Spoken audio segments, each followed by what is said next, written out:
Hey everyone, Kyle once again, and welcome back to another movie review and another anniversary review, which is from another film from 2000, so another 20th anniversary, review. And for this review, reviewing another Sylvester Stallone movie, which I think this is another underrated one of his. I do enjoy this film. I don't get the hate for this movie. I never did. If some people say that the original is better, because this is a remake as well. But I never stood the hatred for this though. I think it's another good Stallone film. Let alone I think a list of is one of his underrated ones as well. So the 20th anniversary is from the year 2000. So that is of Get Carter. And that's another thing. Also, a little thing that's underrated because this film bombed badly when it came out in 2000. Released in in October, I think it was. But this film bombed badly. This film cost $64 million. I don't see how this film cost $64 million. Film doesn't look like it cost $64 million. To me, it didn't. But it did that much, and then it made $19 million. So it was a big flop. And let alone this film got torn apart by critics. It has 11% Rotten Tomatoes. I highly disagree on that. Let alone the rating on IMDb as well, which is much low for this film too. It was a 5.0 or a 1 on IMDb, I forget. But way too low for this film, and I think it deserves much more respect than it, to me it did. But this was a remake from the 1971 film starring Michael Caine, which he's also in this film as well. So yeah, so Michael Caine, he was the original Carter in the 1971 film. So it was really nice that he was in this as well, because hey, he was in the original, so why not bring back him? So, and it's directed by Stephen K, who this guy I'm not too familiar with, but I know he directed a film. He directed the 2005 horror film called Boogeyman, which that's a film actually that my brother he actually likes. He liked Boogeyman. But he didn't really go on and do much though.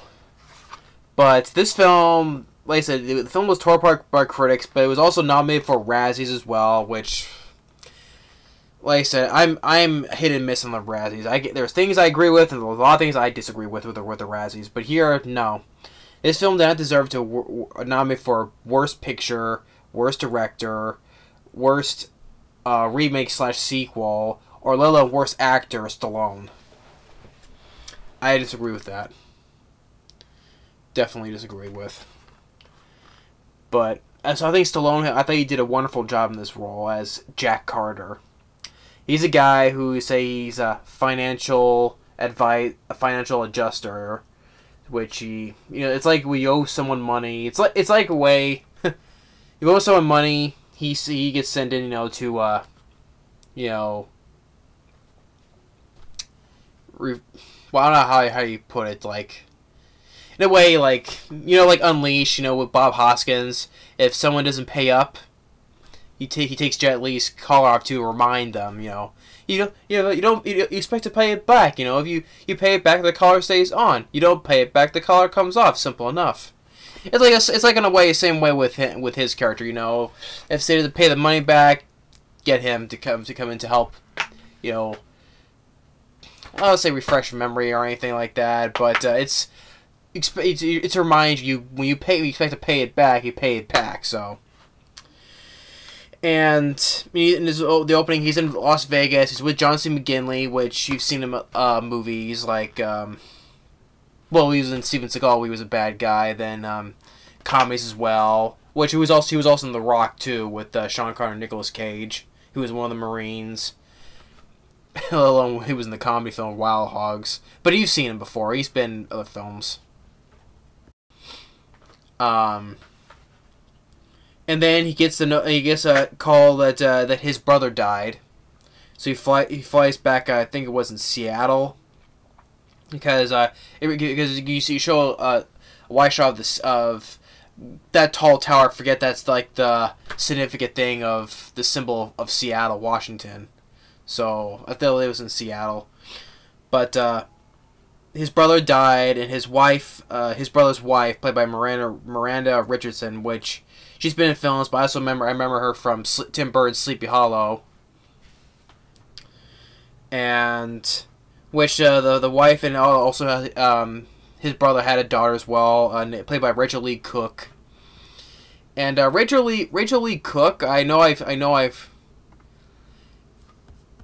she was in the film. She was in that teen film. She's All That with Freddie Prinze Jr. and Paul Walker.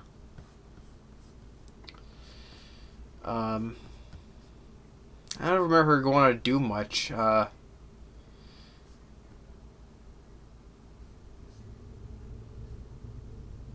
Just looking at what other things that she's doing. I know she's been in some stuff though, but I know she was in All That.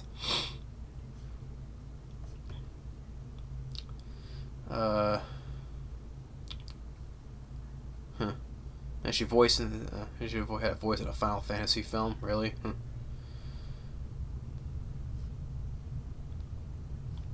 Josie and the Pussycats. Yeah, but I think I mostly remember her from She's All That.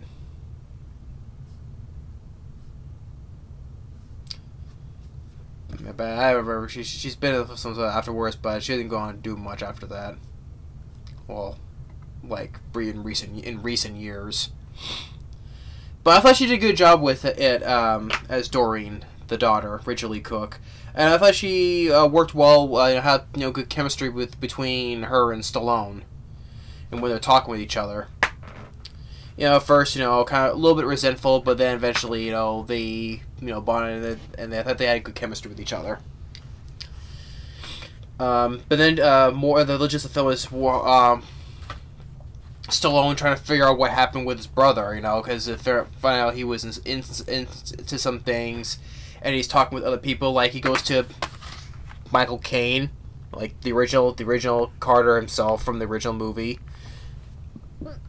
Michael Caine, which is, but the thing has a pretty good cast as well.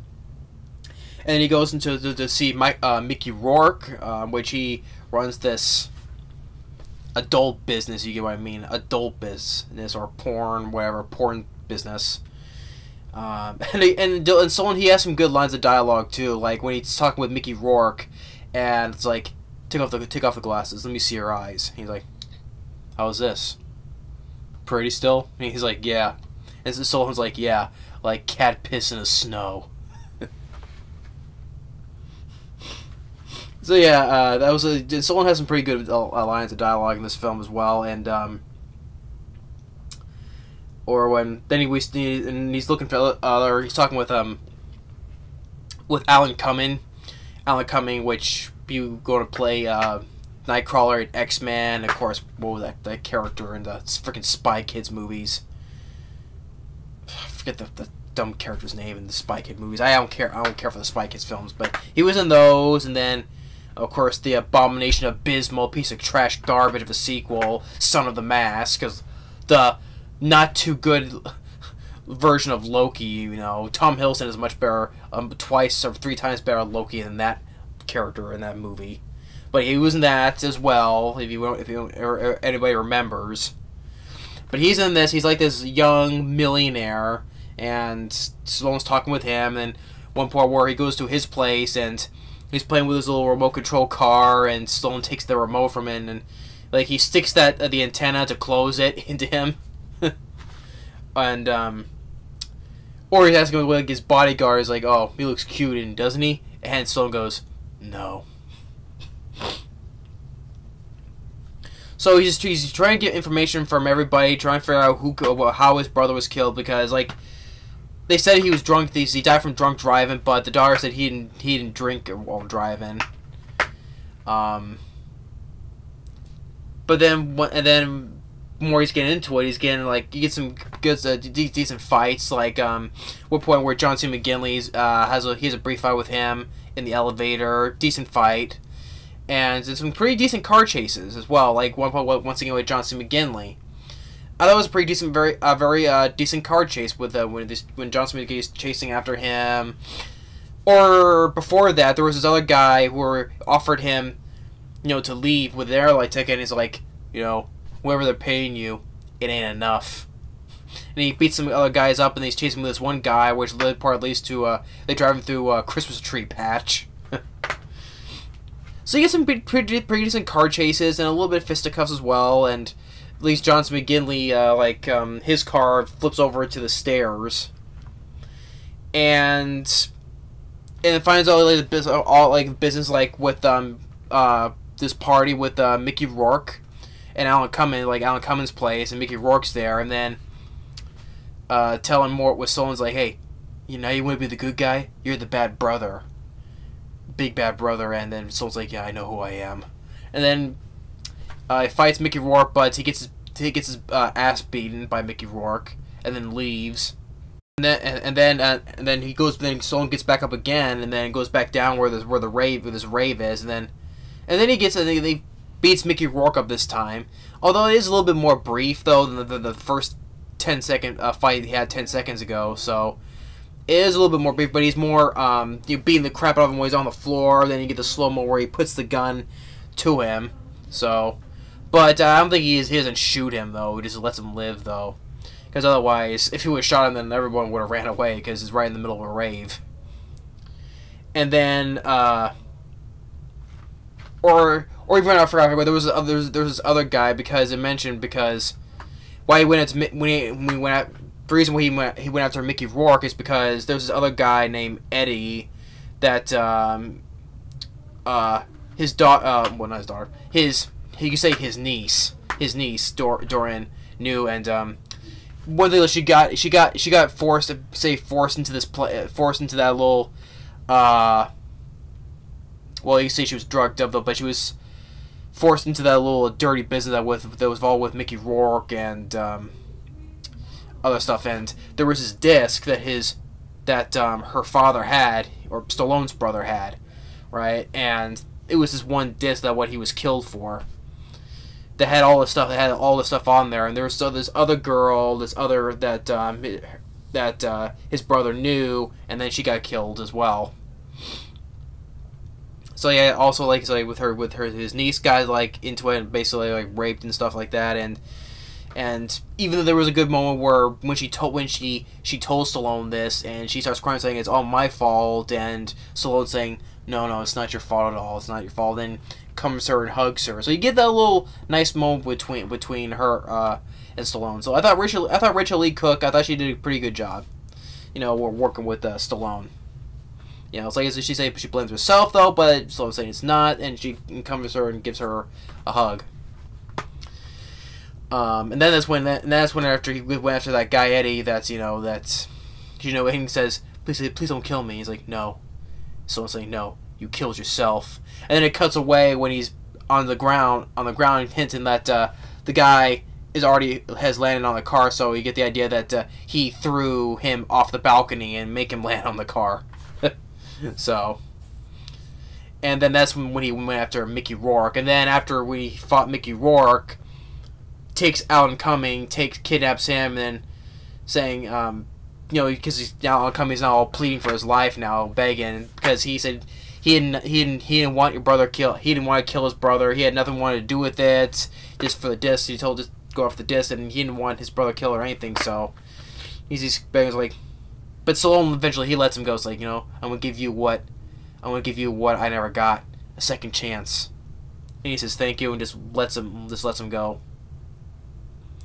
And then when he's about to leave, when he goes back to his car, he found out that Michael Caine, he was actually the whole man behind this whole thing, because he see him taking his disc out of his car.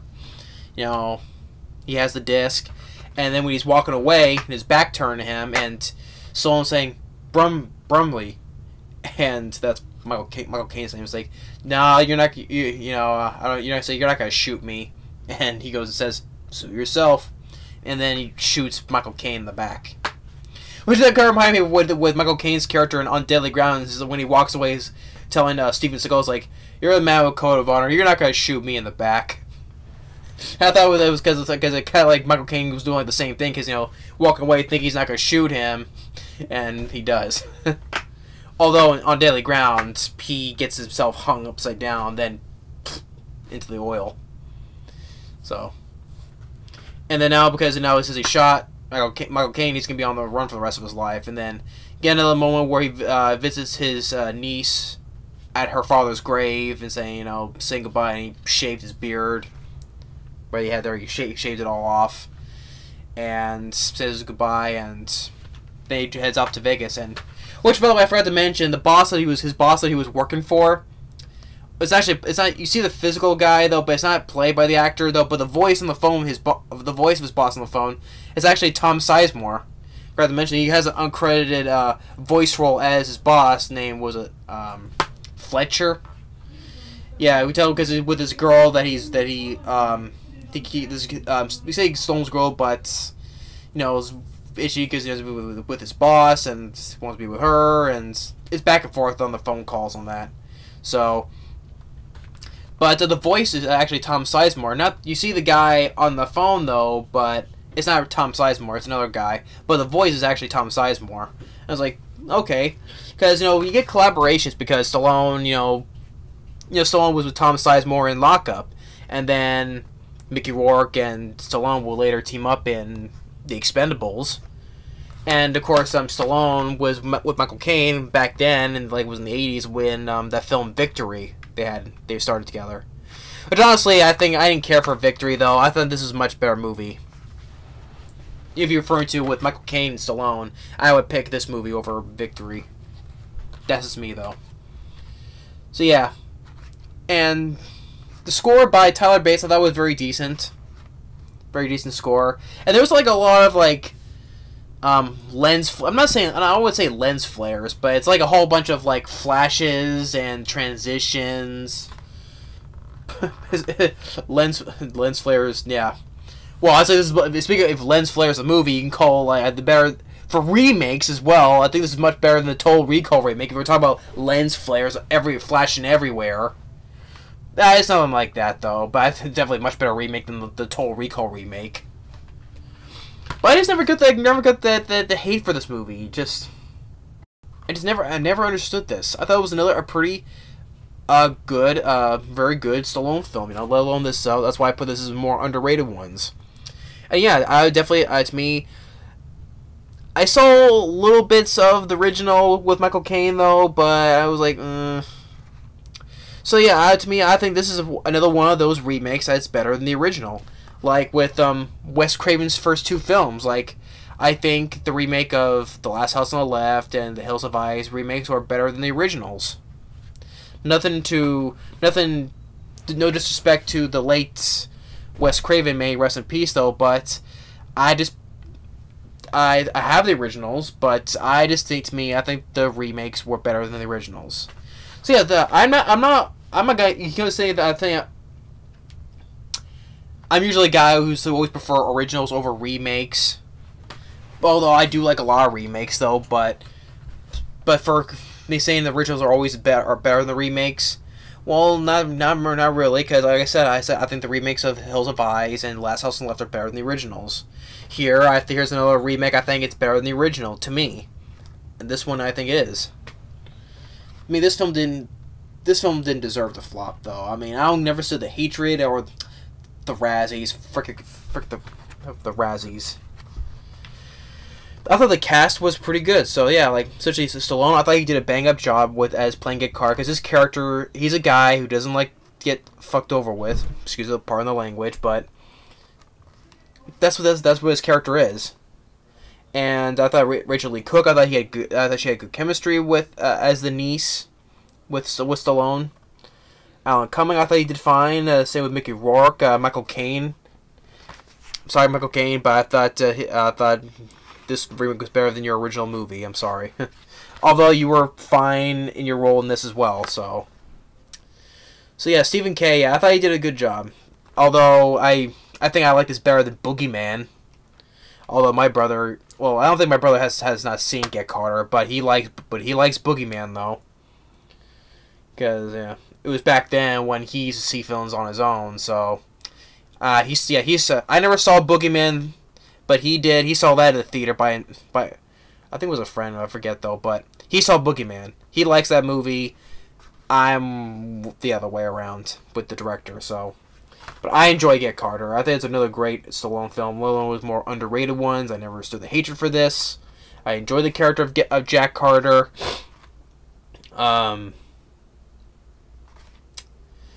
I just don't understand the hate for this. I don't know why this film bombed, but I don't see why this film cost $64 million. I don't see that.